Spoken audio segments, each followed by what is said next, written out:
So sorry I missed you all last week. I was a little bit ill, so we had to sort of cancel at last minute. We'll get the guests that we had planned on for next week on another time. But we're live and direct now from London. It's the 20th of April during our odd times that we live in. And so if you're listening to this on 20th at 9 p.m. UK time or whatever your equivalent is, we are live. It'd be lovely to hear from you. You can join in with us. Drop me a line on +44 7506 319 745 on WhatsApp. If I like your question a lot, I'll even get you online. And you can join in the show. And we've got a great show this evening. I'm really happy I got well enough to sort of be able to come and talk to Chris Duke, who is ex-broadcaster, I think still a broadcaster. You've got your own podcast now, and I think you still do some radio, but we'll talk about that and catch up with what you're doing. An author, a dad, a husband, a general good guy, a man who spends far too much money on microphones, we have discovered. But it will add to the quality of the evening. So it's great to, and also a mental health advocate. I forgot that bit. That's why he's here. It's not his microphone. It's the mental health advocacy that has brought him on to us. But it's really good to have you with us, Chris. Welcome to the Wellbeing Show. Do you know what? It's really good to be chatting to you as well. It's really nice. It's really nice to be doing something with my evenings for a change.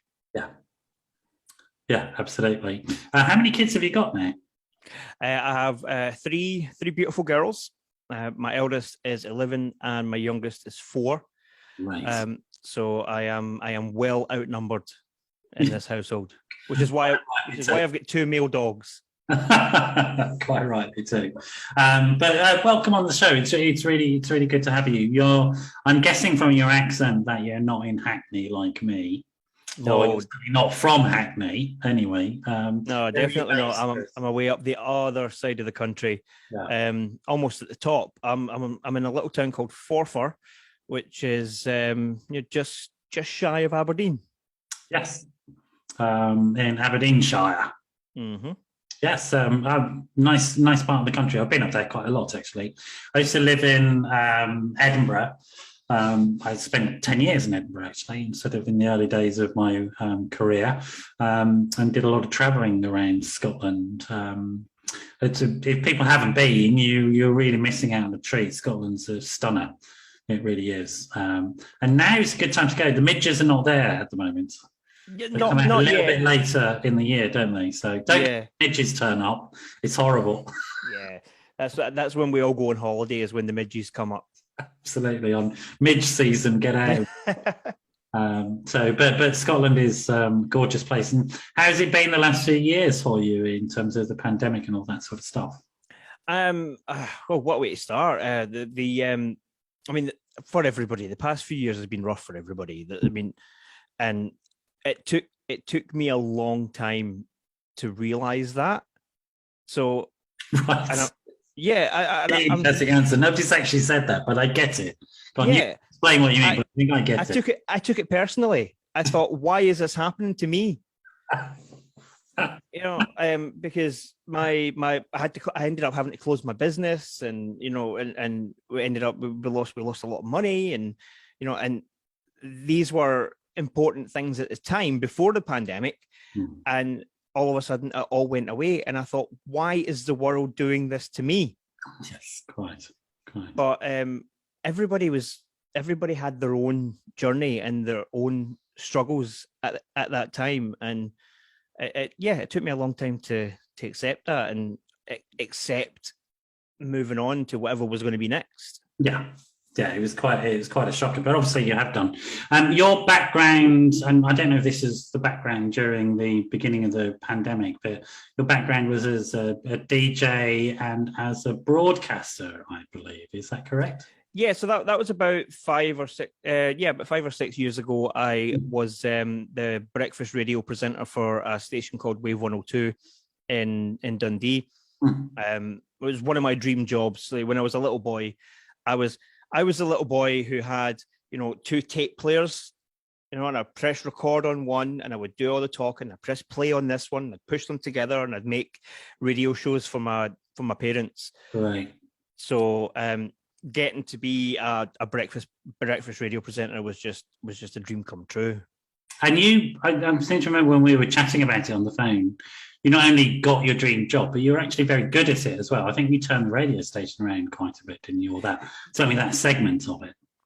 Yeah. So, I mean, it sounds really arrogant to say that, but in Dundee there was two main radio stations. Yeah. There was the big radio station that was owned by the massive network. That I'm sure every city's got. Well, London's got hundreds of them, but and then there was the local radio station, which is what we were. So it started off where the listenership was about 15,000 listeners a week, and the other radio station, the big radio station, was getting over 100,000 listeners per week.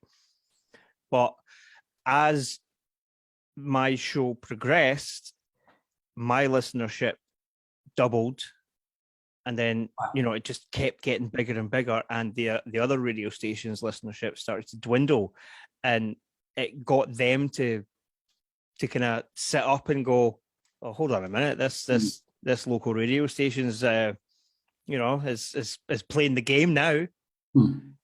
And but I loved it. I loved every single moment of it. And to give you an idea of where we were near the end, I had Ollie Murs on my show at one point. Yeah. And when Ollie Murs goes on tour, he invites the local radio DJ to come and host his show. It's normally the big station, the big network station. And the other breakfast presenter was expecting to get this gig. I had Ollie Murs on the show, and we had such great chemistry together. He asked me live on the show if I would do it. Brilliant. That's the kind of difference that it made. I loved it. I mean, honestly, it was probably one of the best jobs that I had, and we'll go into more about what I did after that. But that, looking back, it is rose tinted glasses. But I really, really loved it. Great. And you went into that via being a club DJ, is that right? Yeah. So I was I had my own business, which was I was a disco DJ. So I was the guy who would do your birthday party. Or really? Yeah. But I always seen that as a way to get into radio. It was good practice for me. Yeah. And it took me a long time to shift my DJ voice. So if I was doing a birthday party, I would start speaking like this, and I'd be the radio, I'd be the DJ, and I'd talk like this, like what you got, smashy and nicey, Yeah. And when I got into an actual radio station, they had to try and get that out of me, because I'm sure it would have been pretty irritating. Yeah. Could you imagine waking up and, good morning, it's Christian here from the... Turn it off, go to the next station. Absolutely. That's incredible. And so what was the attraction to you growing up and sort of wanting to be... Because all of that is quite high profile. That is getting at. You're having to perform in front of people, either in the studio or live. There's a lot of pressure on you. Yeah, I kind of thrive on that, to be honest with you. I am a performer. I've always have been since I've been a wee boy.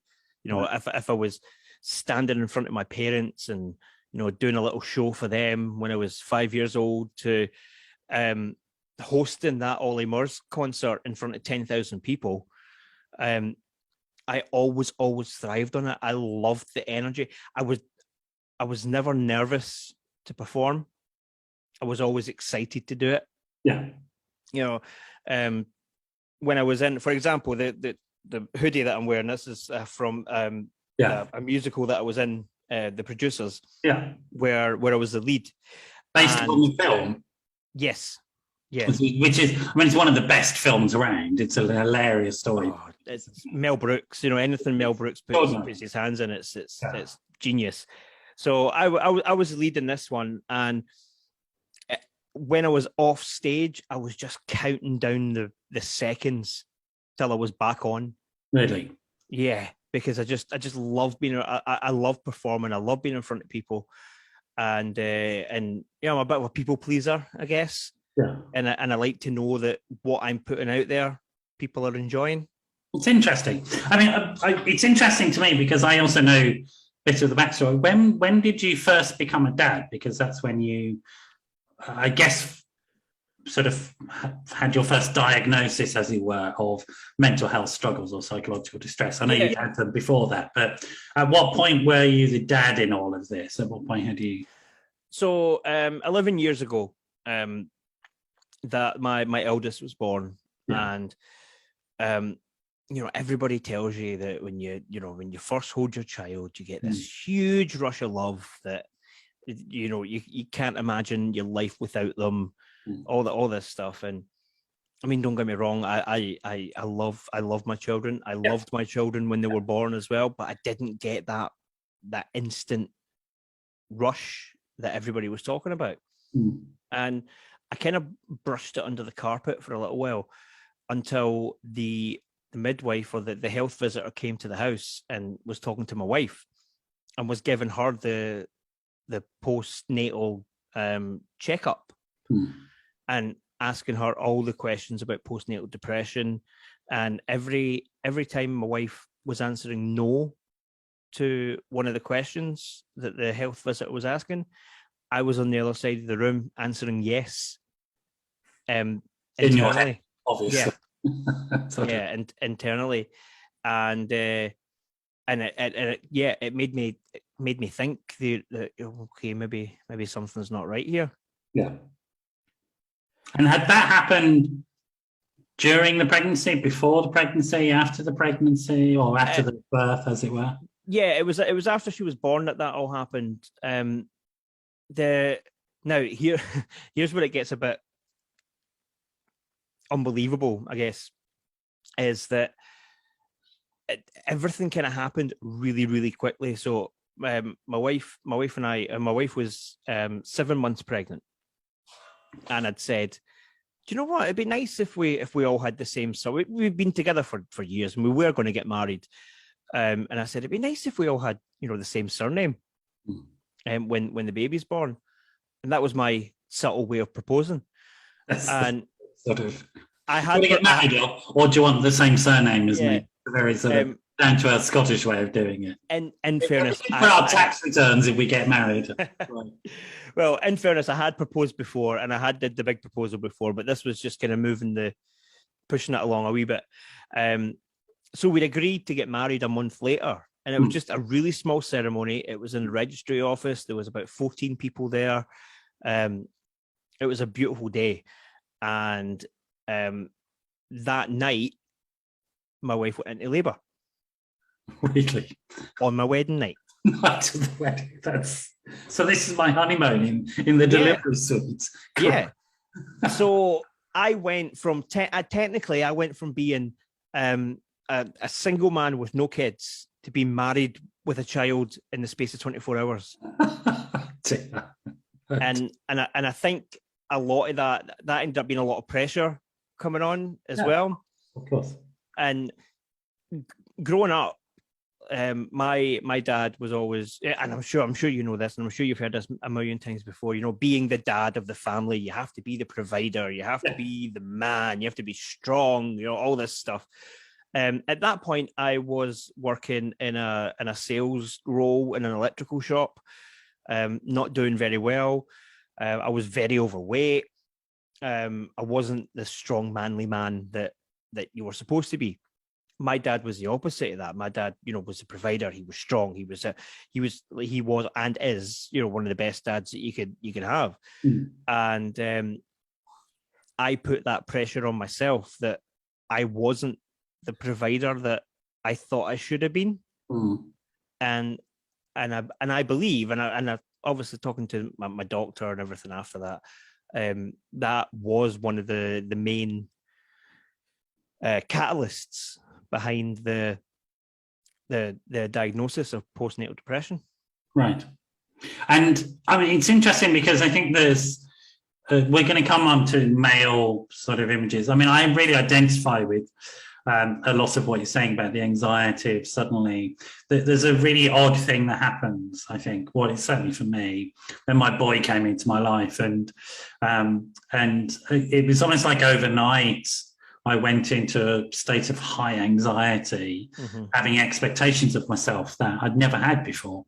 And I'd known my boy for some time. I'm not his birth father, so he came into my life, and then I took responsibility. I remember when I felt like I'd taken responsibility, and how extremely anxious I got about, I suppose, the narratives in my head about being the provider and taking responsibility, what that meant, because I'm old enough to be of the generation of guys that had that programmed into them. And I definitely didn't feel up to it, even though I was objectively, without a doubt, but I didn't feel up to it at all. And I found it, it was really tough. And I remember a friend of mine once said to me, "No, you know why you're anxious, don't you?" I was like, "No, I'm just really, well, you're just taking responsibility for a whole family overnight." Yeah. Are you surprised that you're freaking out? So, yeah, all of a sudden you're responsible for keeping this human alive. Yeah, it's mad, really, when you think about it. Yeah, I remember on my daughter's first birthday at midnight. Yeah. Obviously, it was our wedding anniversary as well, obviously, and at midnight, my wife and I high-fived, and we were like, "Excellent, we've kept her alive for a year. Brilliant. Let's see if we can do another one." Yeah. A reasonable response. It's interesting, though. The other thing that's interesting is that people just don't think that guys get postnatal depression, because the marketing around postnatal depression is literally, it's postnatal. It's, you have to give birth to have this thing. And I guess that was inside you as well at the time. It must be quite surprising listening to these questions and thinking, yes, but I'm not the mum, so it couldn't be right. Yeah, and that kind of takes me back to the stigma, I suppose, surrounding being a dad, because you're not supposed to feel like that. Yeah, you're supposed to be this strong provider. But what I find, and it's really interesting that you use the word marketing behind postnatal depression, because you are absolutely right. It is not. It's not deemed. I can't even think of the right word here, but I'm going to say trendy, or whatever for men to be suffering this. It is the marketing that's doing that. But I mean, literally all it means is depression that might come as a result of a birth. Doesn't necessarily, it actually has never really technically, from a mental health perspective, been linked to the act of giving birth. Yeah. It's only depression that is noticed after a birth. Yeah. No, and I understand that, but when you, because I know you got a very positive response from your GP, didn't you? When you went to your GP and said, how long did it take you from this sort of I guess you didn't say anything to the health visitor or your wife in that room at the time. No, I kept that to myself, and it did cause. I think I was scared. Yeah, I was scared to admit that, and again, it's taking me back to this provider thing. I was scared to admit that I was, in my own eyes, I guess, failing as a dad. And it took me a long time to kind of to get myself around that. And when I get depressed, or when I have issues like that and I bottle them up, they do manifest themselves in different ways. Right. When I was 16, for example, and my gran passed away quite suddenly. Yeah. And that's the first death I ever experienced. And I didn't really grieve it properly, but I ended up self-harming. Okay. So that was that way of letting it out. If you don't mind saying, just for people who may not, and I know what you mean by self-harm, deal with it all the time. What you mean is cutting yourself. Yeah, absolutely. I was actually talking about this today, actually, and a lot of people who self-harm would cut their arms or somewhere hidden. I did it in my forehead. Right. I have no idea why. I wanted people to see that I was suffering. I don't know.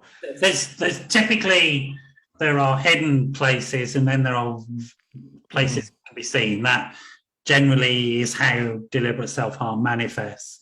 Yeah. And for those that choose places where it can't be seen, there are strong components of shame.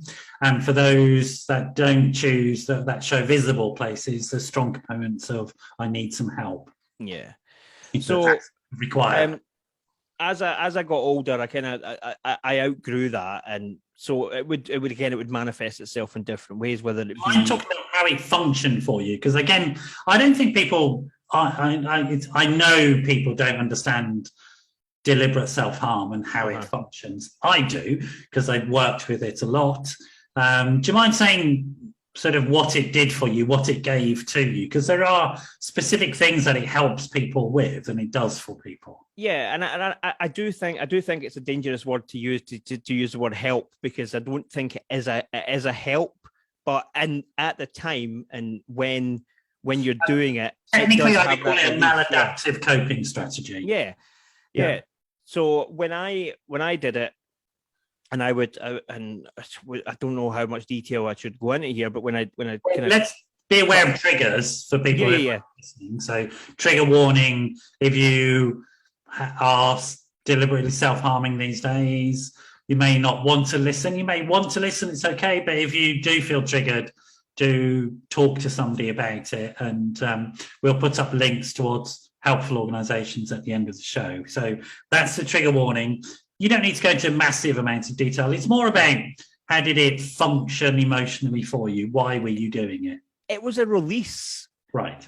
And that, I mean, that's the only way I can describe it. Is it was building up. It was building up inside me, and it had to come out somehow.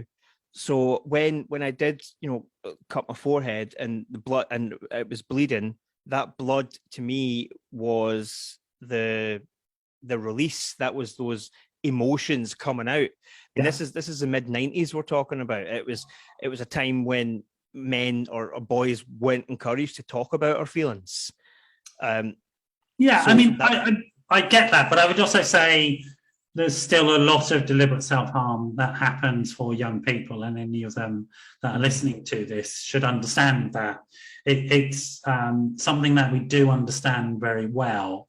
And for people who might be listening who, have a young person in their life or a partner in their life who is engaged in deliberate self-harm, it can appear very, very frightening to the witness. And indeed, it is a very frightening thing, but it has a function in people's life which makes sense. And your description is a very common description that I come across of people, that there seems to be two main functions for it. One is the release valve, that sense of release, and the blood seems to be implicated in that. The other one, which I don't think you used it for, was when people are so overwhelmed they're numbed out, and the physical pain of the harm brings them into their body and traumatic experiencing again, because that sense of extremely numbed out can also be very frightening and overwhelming in and of itself. Yeah. No, I can understand that, but as the postnatal depression went on, obviously I was an adult, and I wasn't. I chose not to self-harm, but it did manifest itself in a different way, where I was spending money that we didn't have. I wanted all the latest things. I wanted the big TV. I wanted the latest. I like the latest tablets. I wanted all this sort of stuff. Right. I couldn't afford to pay for it, but I still wanted it, and I still got it. And that almost cost me my marriage. Right. It was. Because I guess you weren't talking to your wife about what was going on. No, not at that time. Right. Not at that time. So the first time she understood there's a problem is when you're almost bankrupt, as it were. Yeah. So I'll give you a specific story on that. There was one specific day where I'd gotten one of the latest tablets and I hadn't paid for it. I had made my payments. So somebody had come to the door basically looking for the money. I wasn't in. And the person had confronted my wife. My wife had obviously gotten upset and embarrassed. And what my wife did, like, my wife didn't speak to her family about it. She went and spoke to my family about it, because my mum was going to give her an honest answer regardless. And my mum said to her, leave him. He doesn't deserve you. Just go, leave him.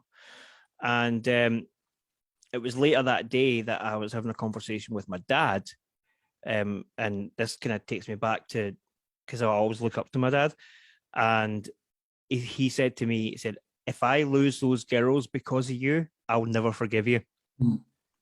And that one sentence was the wake-up call. Because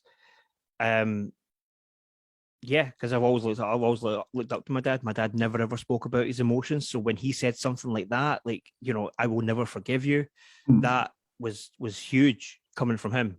And how long did that, as it were, downfall take? How long did it take to get to that point?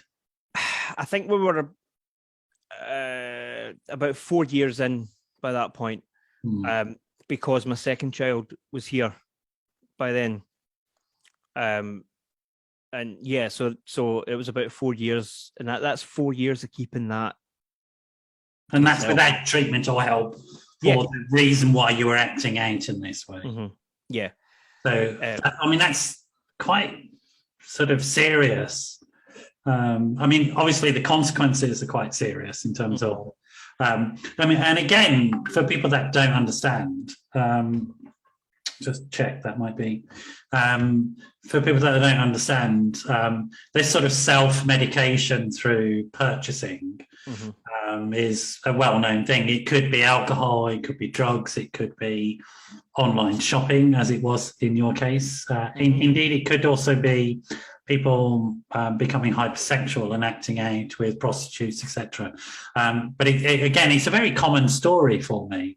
And it's a very common sort of thing for guys to do who are not getting the help, and they don't realise that what this is an expression of psychological distress. And because I guess you got some sense when you purchase something of relief, didn't you? You got some sense of a buzz or happiness for a short period of time. Because I felt that having, the big TV or the latest stuff, because I had that stuff in my house. It's demonstration of providing, being successful, and I get it. I understand that totally. So you've reached this point where there are consequences piling up. You may be going to lose your relationship, access to your children, a rupture in your relationship with your father, which I understand that would be profoundly frightening to you. Yeah. All of those consequences. What was your next step after that then? What did you do? I, as far as I remember, and we're also talking a good few years ago now, but I believe that when things got really bad between my wife and I, would always have this I would always call it a come to Jesus talk, where we would sit and we would talk about everything. We'd be really, really open about things, and it was during that conversation where I agreed that I would go and speak to a GP. Right. And sorry, I'm smiling because it's like such a classic bloke thing to do. You almost have to destroy your life before you go to your doctor and say, I'm struggling. Yeah. It's like, seriously, guys, please don't do this. So I'm sorry. In retrospect, it's amusing. It must have been pretty horrifying at the time, I think. Yeah, but I agree with you. Men, men as a species are just sometimes. I don't know what's wrong with us. Yeah, I don't know what's wrong with us. Well, how many holes do you need to dig before you realise you're in a hole, and how deep you have to be? So the ultimatum is, so the worst thing that could possibly happen is you have to go and get help. That's your punishment, right? Yeah. That's sort of So I went to speak to it was Dr. McGregor. I don't mind naming her. You know, she's in my book. I talk about her like with a lot of respect. She, when I explained to her what I was going through, she knew right away, and she wasn't afraid to diagnose it. Yeah. Either, which I believe is a kind of a big deal as well, because having to diagnose a postnatal depression in a man is must be quite big. And it's funny because then knowing what it was, it helped me start to overcome what I was going through. Obviously, I'd end up being on medication, which is, you know, fine. I've got no shame on that. I've got no shame about being on medication. But you got some SSRIs, I presume, citalopram or something like that. Yeah, exactly that. Yeah. And I've got no shame in admitting I'll probably be on that for the rest of my life. It's fine. I don't care. It's helped me become, you know, who I am. And yeah, things just started to change when that came. During that time, what were you doing for a living? What was your career at that point?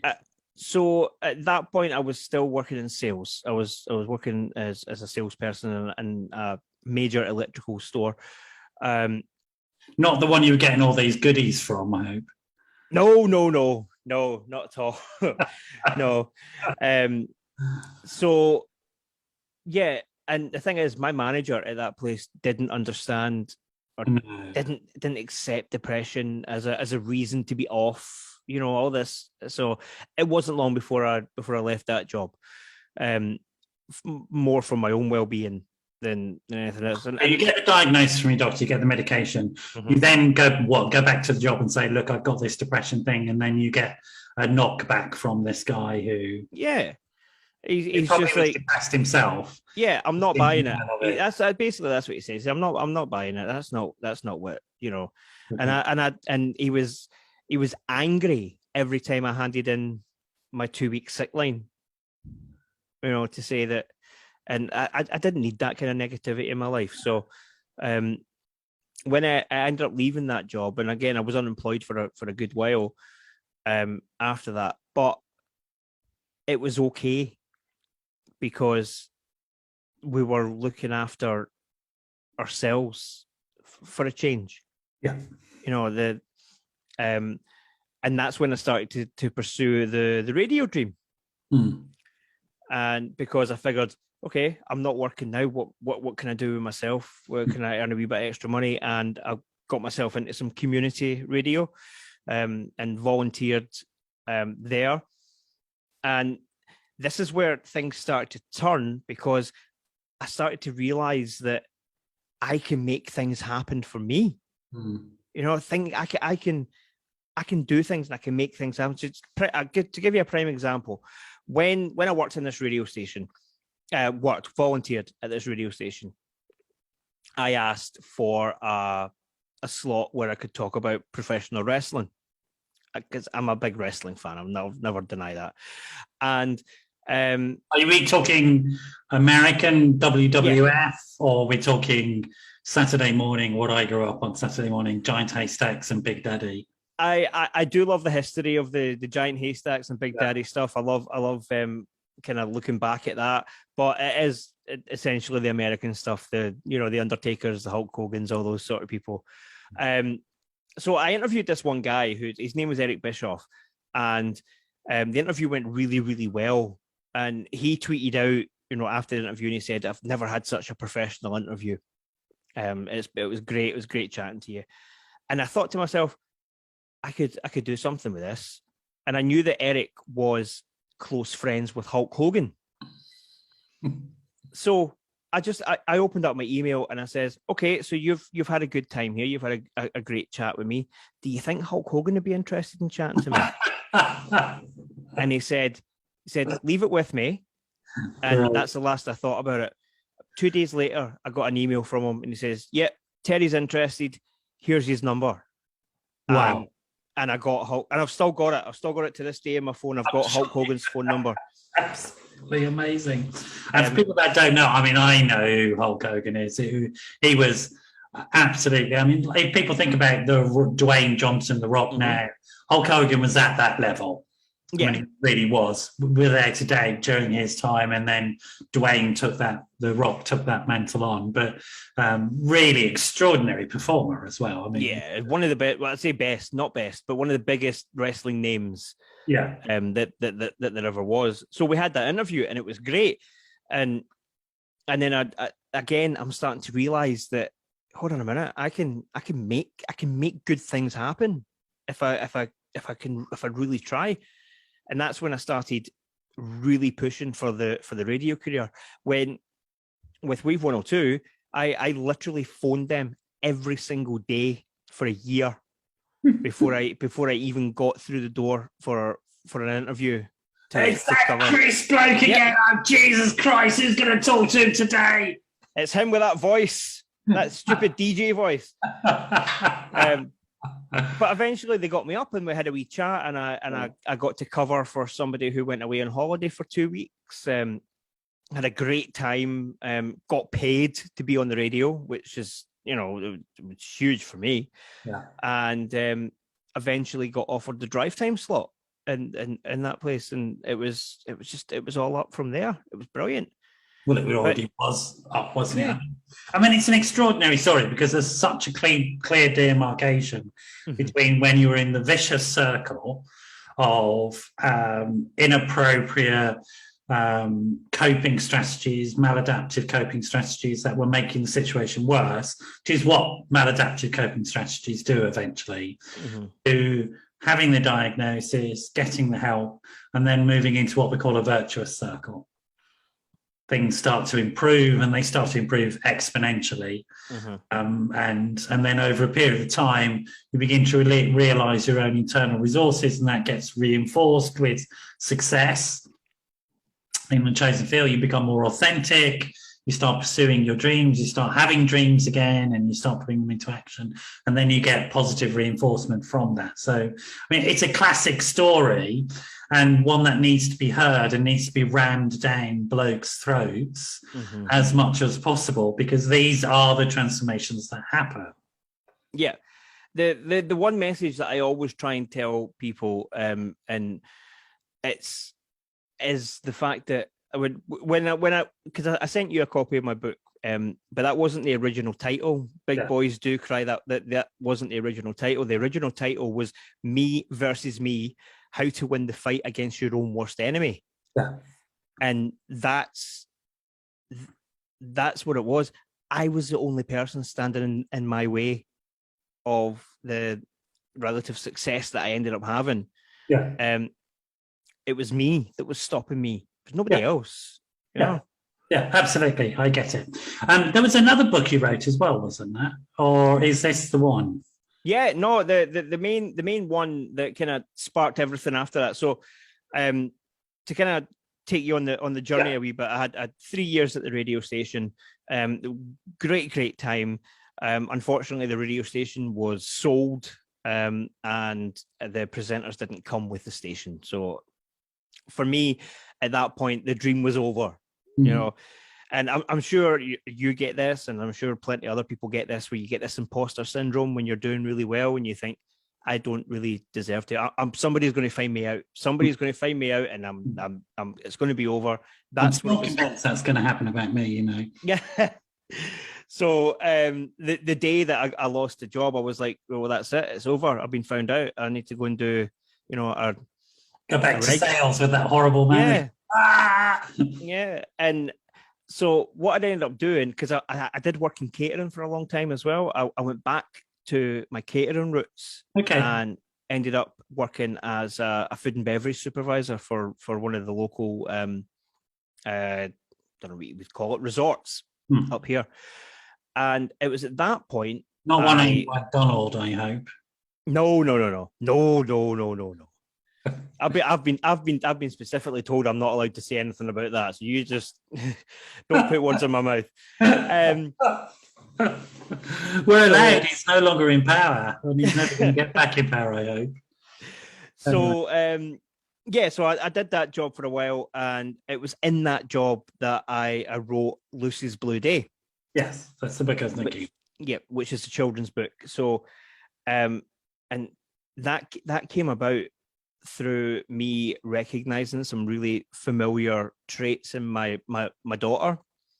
So she was 8 years old, and I was sitting at the bottom of her bed, helping her get to sleep, and we were just having a wee chat. And she says to me, "Daddy, do you ever not like being you?" Yeah. And I was like, "Well, yeah." And I remember feeling like that at 8 years old.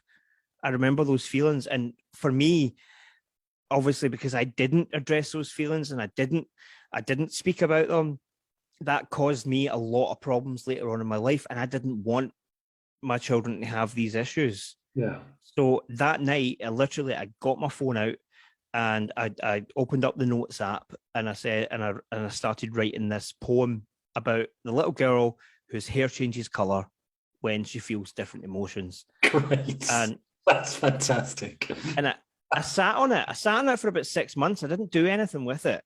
And eventually I let my wife read it.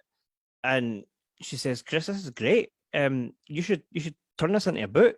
Yeah. And, do something with it. Turn it into an app so we can see our kids' moods with it. Yeah. Like that would be a superb filter on Instagram. That's a great idea, actually. We should do that. Yeah, I'm going to write that down. And then we can sort of change our moods and our colours. Yeah, I love it. So, so my wife suggested that we get it illustrated and turn it into a book. And I should say as well that this book, I didn't intend on it going public. I genuinely wrote it for one set of eyes, and that was it. Yeah. But when we did find the illustrator, yes, of course, professional illustrator, going to cost a lot of money, money that I didn't have. So that's when we went public and we started to crowdfund for it. Yeah. And we realized that there was a lot of interest there. And I'd raised about £1,500 to pay the illustrators, about £500 short. And again, this is where the story takes a strange, unbelievable turn, because I got a text message from a friend of mine. Her name's Leslie. She doesn't mind being named. And she says, "Chris, I've seen what you're doing with your book. I really love what you're doing. I would like to help." Now, that might, to the average person, that might seem, well, that's a really nice thing for somebody to do. Maybe give a couple of £100, things like that. But what we didn't realize was about a month prior, Leslie had won the lottery. No, kind of, yeah. And I'm not even just, and I'm not saying win the lottery and she got 5 numbers and won a couple of £100,000. No, this lady, Leslie, she got 6 numbers on the Euro Millions and won £58 million. Great. A month prior to sending me this message. Brilliant. So she ended up becoming the prime investor in the thing, and she ended up paying in maybe about 15 to 20 grand, getting the first run of books done and dolls, and really, really helped us out at the beginning. Yeah. And once it started to get out there in the public domain, the demand for it was unbelievable. Before COVID, I was up and down the country, from as high up as Aberdeen to as low down as Somerset to across in Belfast, visiting 3 schools a day, 5 days a week, giving these mental health talks to children. And when you think to where I was just a few years before that. Yeah, exactly. It was crazy. Yeah.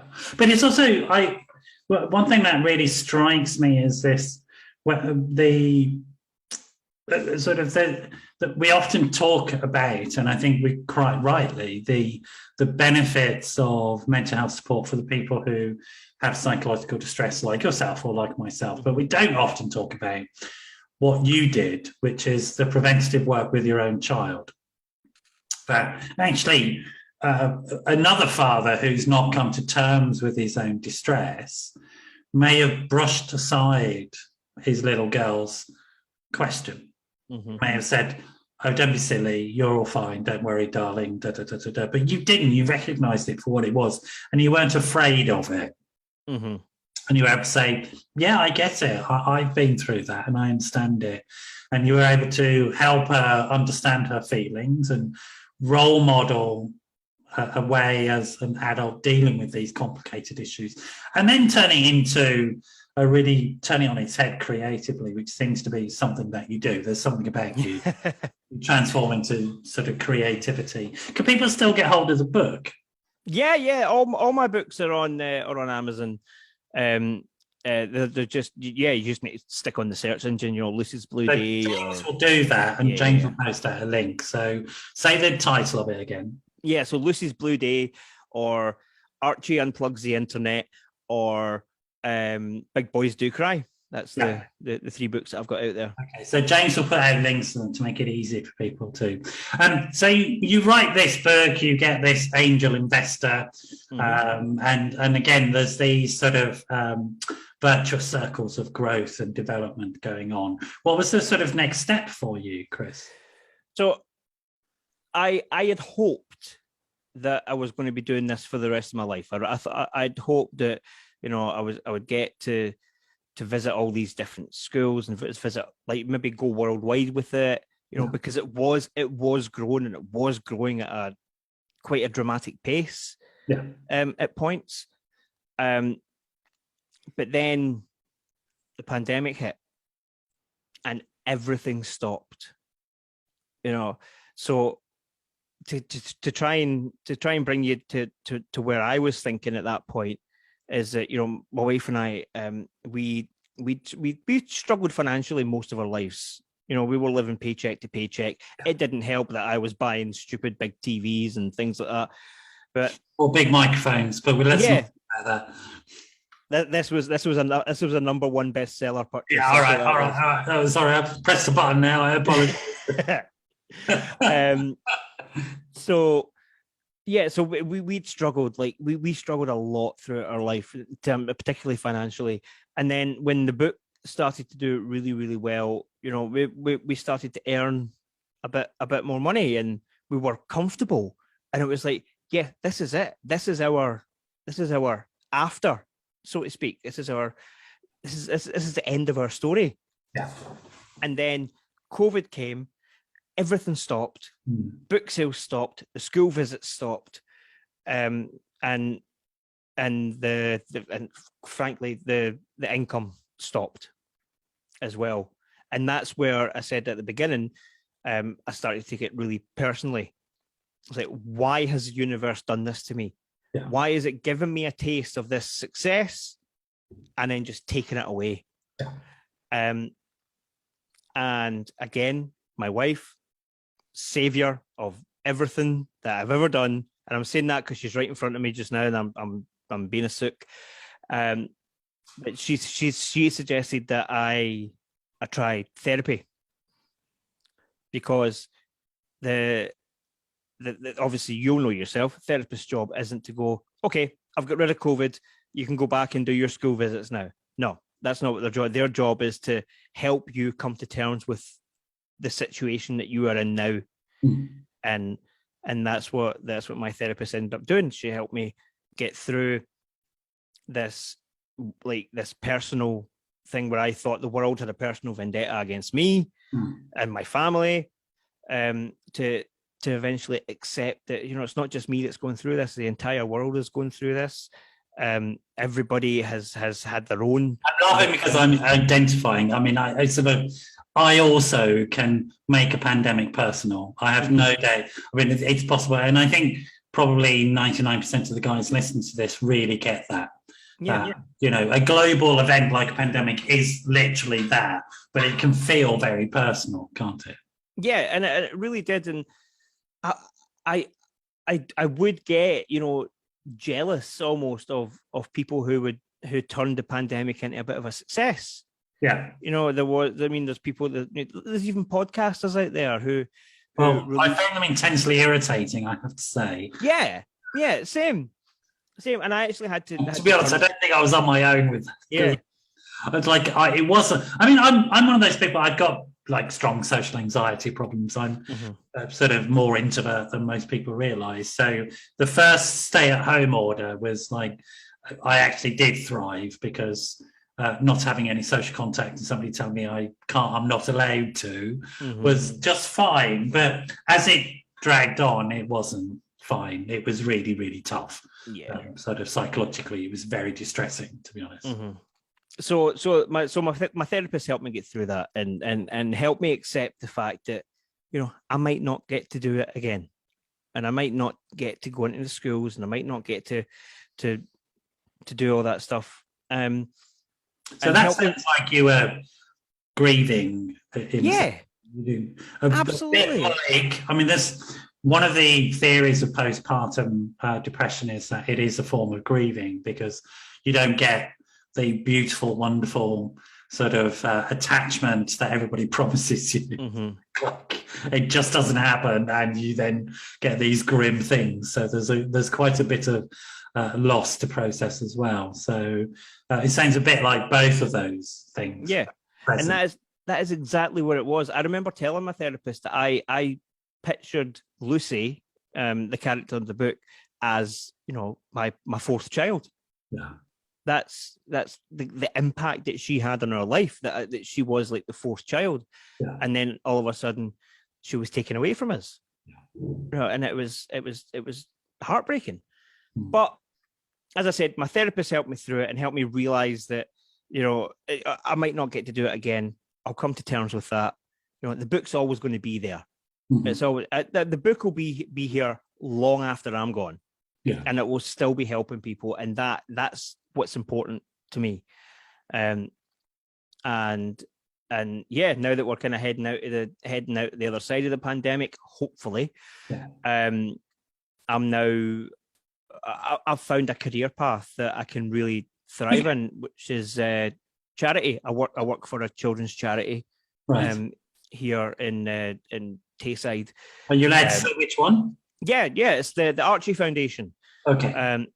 Look them up and put a link as well. Yeah. Tell us about the Archie Foundation and what they do. Yeah, so the Archie Foundation, they help. The long and short is we help sick children, but it's more to do with because visiting hospital is not a pleasant experience for anybody. So our job is to try and lighten that experience. Okay. So we take what the NHS have given and we make it better. Okay. You know, so we're just about to open up a brand new surgical ward at Nine Wells Hospital in Dundee, which we raised £2 million to make. And I was in the ward actually about last week, and you forget that you're in an NHS hospital because it's beautiful, this ward. But that's the sort of things that we do, and my job is to fundraise for them.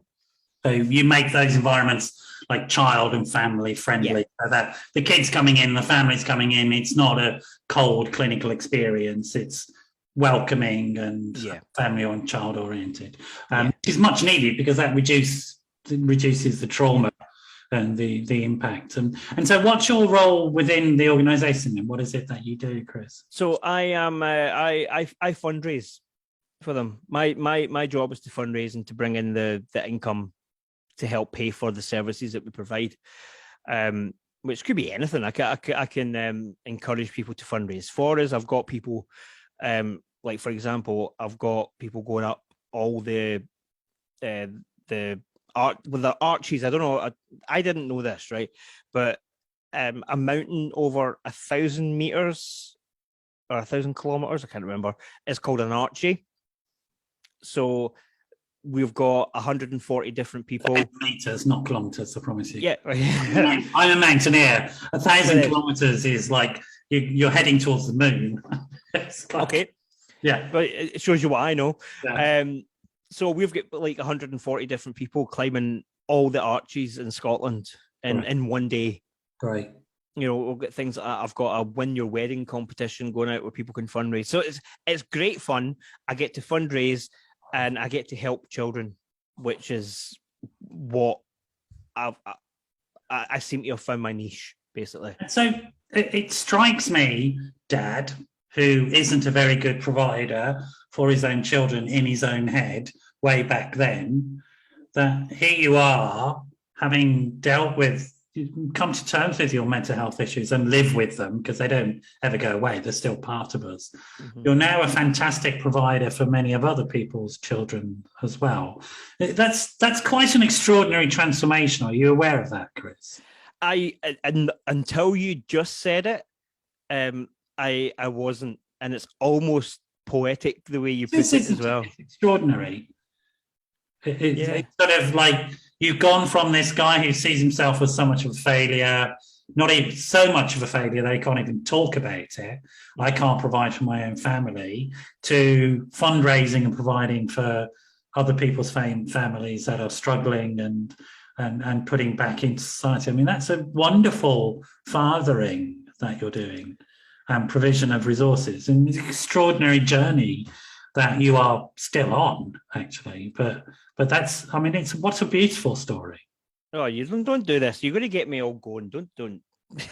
I'm allowed to get you going. I remember I lived in Scotland. I know what that's true. So, I mean, but it is extra. Has that really never occurred to you before? It genuinely hasn't. Honestly, genuinely hasn't until you just said it there. And it's your dad must be so proud of you these days.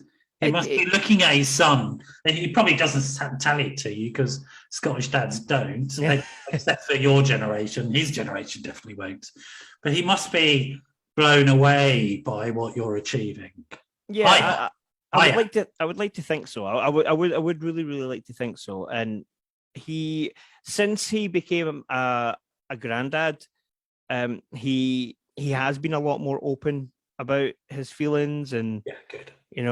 Because people always say apparently being a grandfather is like the second chance of being a dad again, but more fun. A lot of parents or children of the grandparents, or like you, the son, there can be some resentment about it, but it's always the case that the grandparents do a better job with the grandchildren than they do for their own children. Yeah, that's the way it is. It's sort of like a law of growing up. So he is a lot more open about his feelings and stuff now, and he has, and not so many words has expressed, his pride, or how. I would hope so. I mean, you are a remarkable person, Chris. I mean, a really, truly extraordinary story that you've got.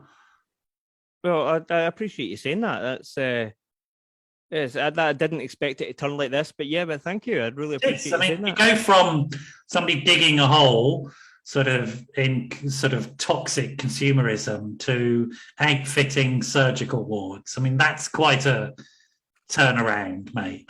You've got to admit that's quite a turnaround. It's sort of okay. I'll give you. It's sort of the interesting thing is it's using exactly the same skills, which is getting a load of dosh and spending it on stuff. So well done. I hadn't even considered that. Yeah, it's the same skill set, but just used in a much more positive way. I mean, it's remarkable, and I think this is the story here, is that for most people who come to terms with their psychological distress, they become assets rather than drains to the community. And that's why we need to be helping people. Yeah. We become an asset, and because we come to terms with it, we become a useful member of society again when we support people. And in your case, it was just a prescription for citalopram. Poor old little citalopram gets a little stick, but it's a bloody helpful drug at times, isn't it? It really is. It really is. And it helped me, and it's still helping me, today. So James will have put the link out. As you can see, I'm winding us up because we are sort of at the end of the show. I told you, everybody says to me when we have the pre-show chat, an hour, I haven't got a lot to say for an hour. But we always run out of time like this, and you're surprised that we're at the end of the show, right? Yes, everybody is. Chris, I mean, I haven't heard such a remarkable story of transformation in a long time, actually. I mean, yours is a genuinely remarkable story of transformation, and you've shared it in a very humble and straightforward way. And I would say in a very Scottish way. I mean, I'm used to Scottish people underplaying their heroism. Sort of, it's pretty much genetically programmed into Scots not to blow their own trumpet, but I'm going to blow it for you. It is a remarkable story, Chris, and it's a remarkable transformation from where you were to where you are now. It's a fantastic story, and I'm so glad to have heard it, really. Well, thank you. I appreciate you saying so, and thank you for having me. It's been a pleasure. I love it. It's a great. I'm going away for a couple of weeks on holiday. I'm off to this place. Hence I see it. So I'm off to Rio to see my boy on Monday. So I won't be here for the next couple of weeks, folks. You'll have James will put up some repeats, but this is what a gift. Your stories feels like a real gift to me, Chris, to take with me on my holiday for the next couple of weeks. So stay there. I'm going to wrap the show up, but I want you to stay there as I say goodbye to people. So, folks, I'll see you in live 3 weeks' time. I hope you all have a wonderful time in the meantime. And I'll come back looking horribly tanned, and you can all be desperately sort of jealous and envious of me and say all sorts of horrible things too. I won't care because I'll have been on a beach for 2 weeks. So there you go. You can feel whatever you like. I'll be happy. Or I'll be miserable, actually, because I'll be back in London. So there you go. But it's been a wonderful evening. I'm going to say goodbye, and I'll see you all live in 3 weeks' time. So goodbye for now.